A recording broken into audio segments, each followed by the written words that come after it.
Уважаемые граждане России, граждане Донецкой и Луганской народных республик, жители Запорожской и Херсонской областей, депутаты Государственной Думы, сенаторы Российской Федерации. Вы знаете, в Донецкой и Луганской народных республиках, Запорожской и Херсонской областях состоялись референдумы. Их итоги подведены, результаты известны. Люди свой выбор сделали. Однозначный выбор. Сегодня мы подписываем договоры о принятии в состав России Донецкой Народной Республики, Луганской Народной Республики, Запорожской области и Херсонской области. Уверен, что Федеральное собрание поддержит конституционные законы о принятии и образовании в России 4 новых регионов, 4 новых субъектов Российской Федерации. Потому что это воля миллионов людей.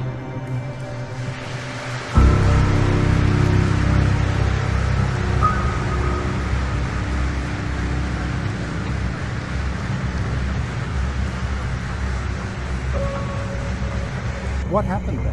Well, if you see it from the Russian side, without taking the side of Russia, it looks rather different. There was Russian troops, as you may remember, in February, massing on the Ukrainian border, and they eventually invaded. That was the news on this side of the border. On the other side of the border, there were 60,000 Ukrainian troops who were massing on the line of contact right across Donbass. Now, Donbass, as far as the Russians are concerned, is the last stepping stone. You're close by Russia, you have a strategic advantage over Russia. Everything in modern Russian history, and in not so modern history, tells us that the Russians will never tolerate this, that they regard this as a threat, and they have much of the history to justify. History is, in any discussion of geopolitics, history has to be part of one's analysis, even if it's not avert. It has to be understood. The main idea here is that the United States is the global hegemon. Russia is challenging American hegemony and the hegemony of the West, and they are doing so over Ukraine. The reason they're doing so over Ukraine is because Ukraine is not a member of the NATO alliance. This, in turn, is part and parcel of a broader take by America's enemies that the West is on the run. The simple fact is that history has now accelerated in the last 3 years. We've seen China take Hong Kong. We have seen Afghanistan taken over by the Taliban, thanks to Joe Biden. And now we have seen Russia take over Ukraine. Taiwan is probably next.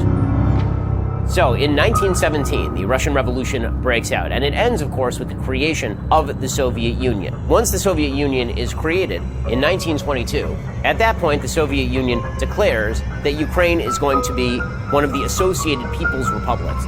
During this period, some of the worst predations of the Soviet Union fall directly onto Ukraine. The most obvious example is the Holodomor, which is the Ukrainian famine. This is created by Stalin in an attempt to create industrialization in Russia. The way he was going to do this is he was going to seize basically all of the property in Ukraine. He was going to collectivize the farms. He was going to kill anyone who stood in his way. He was going to kill all of the kulaks, liquidate them. Somewhere between 4 and 10 million people die, are starved, are murdered in the middle of the Holodomor, which is happening at the beginning of the 1930s and lasts for several years around this time. Fast forward all the way until the collapse of the Soviet Union, because for all intents and purposes, Ukraine is just run directly by the Soviet Union during this period of time. So August 24th, 1991, that's Ukrainian Independence Day. This, of course, follows hard on the dissolution of the Soviet Union. So this leads to a little bit of confusion. Confusion because when your overlord just disappears, what exactly are you supposed to do? At this point, Ukraine is just filled with nuclear weapons. I mean, like 5,000 of them, just huge amounts of nuclear weapons. The Soviet Union had stationed nuclear weapons all over its client satellite stations. And so between 1991 and 1994, a deal is brokered, eventually materializing in the so-called Budapest Agreement, in which Ukraine is going to give up all 5,000 of its nuclear weapons, and in exchange, they are going to receive a promise from NATO and from the United States and from Russia that there will be no outside intervention in Ukraine. Russia says, we're not going to intervene in Ukraine, you give up the nuclear weapons. The United States says, we're not going to intervene in Ukraine, you give up the nuclear weapons. for many intervening years, there's really not this great idea that Ukraine is going to solidify in sort of part of the Western camp. They know they don't want to be part of the Soviet Union anymore, but they're still acting sort of in concert with Russia because they have to play both sides. After all, you can see where they are located.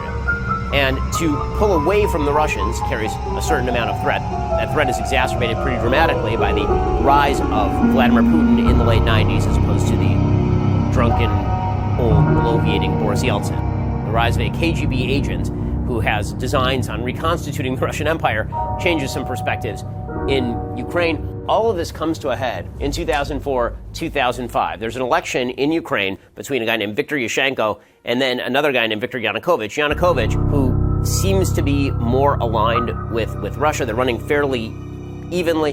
And Yushchenko is pretty obviously poisoned by the Russians. The Russians really do not want Yushchenko to win. You can see pictures of him. It's insane. I mean, his skin actually breaks out into this insane sort of hive-like rash. His skin looks like it's falling off of him. It looks like he's been poisoned because he has been poisoned. It turns out that he's ingested hazardous amounts of TCDD, which is dioxin, and was part of Agent Orange. And he's disfigured. This prompts massive protests. There's also massive protests because there's a feeling like Russia's going to intervene in this election and basically throw the election away from Yushchenko and toward Yanukovych. So there are these nationwide protests. These result in the result of the original runoff being thrown out, a new election being held, and this time, Yushchenko wins. He receives about 52% of the vote compared to Yanukovych's 45%. This ushers in a period in which Ukraine pretty obviously attempts to join with the West, like much more obviously attempts to join with the West. Between 2004, 2005, and 2010, there's some pretty serious talk about whether or not Ukraine is going to join NATO. Now, if Ukraine joins NATO, then this is going to wrest Ukraine directly out of the control of Russia. Because once there's a mutual defense pact between Ukraine and the rest of the European states, now if Russia ever attempts to grab a part of Ukraine again, that actually triggers a full-scale war between the West and Russia. So Russia really, really does not want Ukraine to join NATO. In 2010, there's another election, and in that election, Yushchenko loses. Okay, and the person who is put back in place is Viktor Yanukovych. Yanukovych comes back. Yanukovych is kind of, for all intents and purposes, trying to draw a line that's very friendly to Russia while maintaining with the population that he would like to join the EU. Okay, well, this all ends in about 2014 when Yanukovych rejects an association agreement with the European Union. And when he does that, another set of protests break out. This is in 2014. And those protests result in him being impeached and him having to flee the country because there are all sorts of accusations of corruptions and crackdowns and him being a tool of the Russians. When all of this happens and Yanukovych flees the country, Yanukovych, who's run away, he then issues a statement saying, we would really like some intervention from the Russians to help us out. We're going to invite you in. The Russians respond by invading Crimea. And in 2014, Crimea is full-scale invaded. There are a bunch of quote-unquote independent forces that start fighting against the government of Ukraine and setting up breakaway republics. They try to wrest control away and then align themselves with Russia. And those are the ones that you're constantly hearing about. That would be over here on this map, Donetsk and Luhansk, right? So if you look back at our European map over here, you can see that Russia has now sliced off all of this, is slicing off like a lot of this part over here in the east. Kiev is in the center of the country. And now, what Vladimir Putin claims is that there was still the possibility at this point that Ukraine was going to ally with NATO, and that if they'd allied with NATO, this would have brought everybody to the brink of war, and he might have had to invade just to ensure that Ukraine didn't become sort of a Western cat's paw. The idea is for this Third World War to involve Russia and China against the West. Oceania versus Eurasia, Yeah, in the 1984 kind of scenario. And what you have now is the demonization of Russia. Have you noticed that? How suddenly we got the demonization of Russia? And what's opening up in the Ukraine, while all this is starting to go on in the Middle East, is another front against Russia. Because, you know, it's very easy to see how Russia can be pulled into this Middle Eastern conflict by supporting Syria, because destroying Syria is part of ISIS's agenda and American agenda and NATO's agenda. and also Iran as well. Yeah, and destroying Iran. Yeah, so and Russia would come out in support of Iran, and the same would happen with China. And so you can see how it's how the pieces in the game are being moved around to create this scenario that Pike talked about.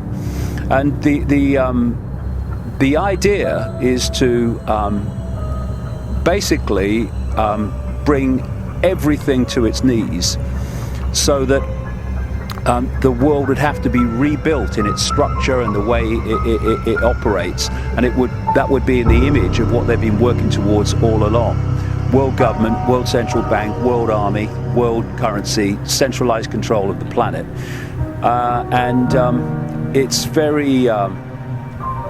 very easy to see with current events how it's moving in that direction. And we need to understand what the goals are, to understand what the moves towards that goal are. And when you look at it from this perspective, what is happening in the Middle East is not random. None of it's been random. Libya's not been random. Syria's not been random. None of it. And ISIS certainly isn't random. It's part of this long-term plan to take over the world by creating enormous chaos to which they can offer the order out of the chaos, their order, their new world order. Problem reacts to solution, order out of chaos. You know, they set up the problem, U.S. funds with NATO, Saudi Arabia, Qatar, ISIS in Syria to go after Assad. They stop, Russia stops the U.S. from attacking them, so they find a different way. Now ISIS is running loose. Israel, for the first time ever, is saying it's not even a problem. Yeah. Meanwhile, they backed everything from the very beginning, and they're creating this awful situation. They're bringing Iran into it, meanwhile financing both sides of the situation. Iran is now fighting in Iraq, and China and Russia are standing by. They're being agitated in Ukraine with the bombing in Donetsk and Sloviansk right now. Ukraine is pretty much asking for Russians to come over with all the bombs that they're dropping on them. Yeah, in fact, a close aide of President Putin, who has special responsibility for Ukraine, has actually said this week that the United States is preparing for a war against Russia through Ukraine, and that what they plan is to try to take Crimea back. Now, you can have the odd bit of terrorism and bad things happen in Ukraine to Russian supporting people, and Putin can stay back and hold his fire because he knows what they're trying to manipulate him into. But if they try to take Crimea back, Putin's ego and Putin's pride will no way, I would strongly suspect, allow him just to let them do it. Exactly. And therefore, that if they try to take Crimea back, then what you're looking at is a war, or a calculated war against Russia. Yeah. And if you start a front against Russia on its borders, and then all this stuff going on in the Middle East, you are diluting Russia's impact on what's happening in the Middle East. Yeah. And it's all a setup. And when you have Saudi Arabia and Qatar, who are 51st states of the United States, there are many of those, mind, funding this ISIS and funding this terrorism, while the Americans, who could tell them to stop any time, are saying, are condemning the very terrorism that their 51st states are supporting. Well, the picture's so bloody obvious. It's a setup, and it's a setup to attempt to trigger World War III. And that's why you see Russia trying to back their economy with gold. That's why they're making better business relations with China. They're selling oil to each other right now, and they're moving away from all this. Yeah. But Putin's ego is very strong. They could provoke him, and you don't know how Putin will respond. That's what they were discussing at the Bilderberg meeting just a few weeks ago, when it came out that they were discussing if they should raise the NATO defense budget. What should they do in Ukraine, and how can we understand Putin? How can we use the situation with Putin? It came out in the Bilderberg meetings that they're discussing this. So you could only imagine what NATO, arms dealers, oil oligarchs of the Western power elite are going to have an interest when it comes to important decisions like this. Is there anything else that we need to understand about this kind of creation of war that's happening right in front of our eyes? Well, it's a progression. And you have to connect the dots to see the progression. Going into Afghanistan was stage one, justified by the lie about 9/11 and who was really behind it. Then they go into Iraq. That has created the situation where this ISIS can now run riot. They want to go down into Africa, and so they're creating terrorism all over Africa. And so one of the big blocks to what they wanted was Colonel Gaddafi. And so they had to get rid of him. That was what the Libya thing was about, where they trained, armed and funded rebels to attack the Gaddafi regime. Al-Qaeda rebels at that, when we're supposed to be fighting Al-Qaeda. Exactly, and to attack the Gaddafi regime. And when they responded, it was, he's killing his own people. No, he's responding to people you funded to attack him. And then these rebels and others then moved into Syria after they'd done the thing in Libya, and they did the same there. And they thought that Syria would go like Libya, but it hasn't. That's been a big problem for them.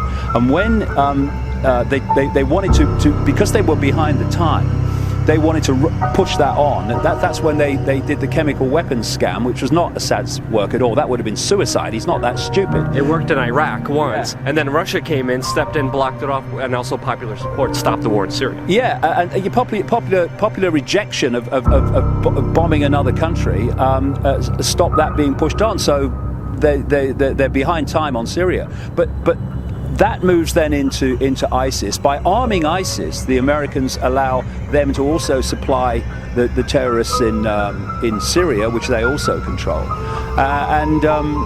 It's all unfolding with the magician behind, or the puppet master behind the scenes. And when we realize that, we can see that events are not random, but coldly calculated. These people are sheer, undiluted evil. And people need to understand that. Otherwise, they will reject that anyone could do what they're doing and kill and maim and slaughter so many people. They can do it because they have no heart, they have no empathy, they have no emotional compassion, and thus mayhem is their currency, and they have no emotional consequence. They are not like us, so don't judge what they'll do by what you would do, because it ain't the same thing.